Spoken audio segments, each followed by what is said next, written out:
Hello বন্ধুরা, কেমন আছো তোমরা সবাই? একটা নতুন ব্লগে তোমাদের সবাইকে স্বাগত। তো আজকে দেখো ব্লগটা দেরি করে শুরু করলাম, মানে দেরি হয়ে গেছে আর কি, সকালবেলা হয়ে ওঠেনি, সমস্ত কাজবাজ সারলাম।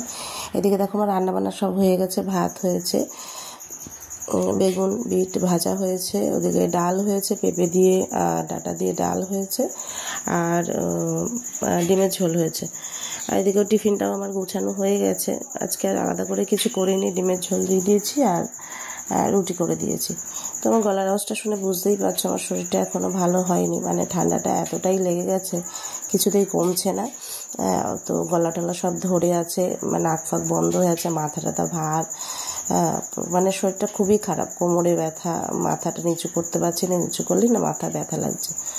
তো চলো তার মধ্যে একটু তোমাদের সাথে ভিডিওটা শেয়ার করলাম। তো এদিকে দেখো মেয়েকে তুলে দিয়েছি, ওকে খাইয়ে দাইয়ে একটু পড়তে বসিয়েছি, কারণ ওকে এখন তো যদি না একটু পড়তে না বসাই না, দুবেলা একটু না লেখালে না লেখাটা প্র্যাকটিস হয় না। তো এই জন্য ওকে আমি এখন লেখাতে বসিয়েছি, কারণ আবার সামনে স্কুলে ভর্তি করবো। এখন থেকে যদি একটু ভালো করে লেখাটা প্র্যাকটিস না করাই তাহলে স্কুলে গিয়ে আবার প্রবলেম হবে।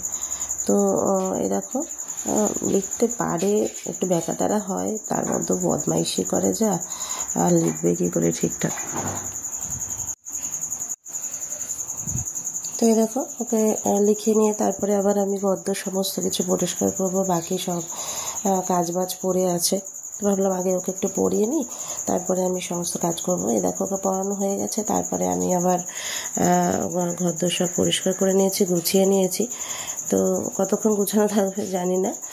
তো তারপরে এখন আবার ওকে স্নান করাবো, স্নান করিয়ে খাওয়াবো দাওয়াবো। তো আরও বাসি কাজ বাকি কাজ আছে, রান্নাঘরে বাসন টাসন রয়েছে, সেগুলো মাজবো।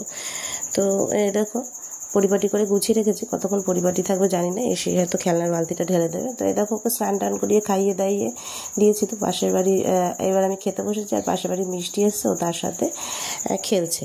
তো আচ্ছা যা রান্না হয়েছে তাই নিয়েই বসেছি খেতে। তো আমি খেয়ে নিয়ে তারপরে আবার বাসন টাসন ধুয়ে ওকে ঘুম পাড়াবো। তো ও বাইরে চেল্লামিল্লি করছে, দৌড়াদৌড়ি করছে, মিষ্টির সাথে খেলছে। তো এই যে ওই দেখো মিষ্টি এসছে, ও আবার যেই দেখেছে ক্যামেরাটা আমার অন করা অমনি দৌড়ে পালিয়েছে। আর এই দেখো এখন আমার খাওয়া দাওয়া হয়ে গেছে, ওকে ঘুম পাড়াবো। আর বিছানা যেহেতু খেলনাগুলো ছড়ানো ছিল, তাই আমি বলেছি কি মামা খেলনাগুলো গুছা, একটু বকা দিয়েছি, এখন খেলনাগুলো গুছাতে বসেছে। আমার মেয়েটা কাজের আছে, বদমাইশিও করবে আবার কাজও করবে। তো চলো দেখতে থাকো, ভালো লাগলে লাইক করো, শেয়ার করো, কমেন্ট করো, এবং অবশ্যই চ্যানেলটাকে প্লিজ সাবস্ক্রাইব করো। টাটা।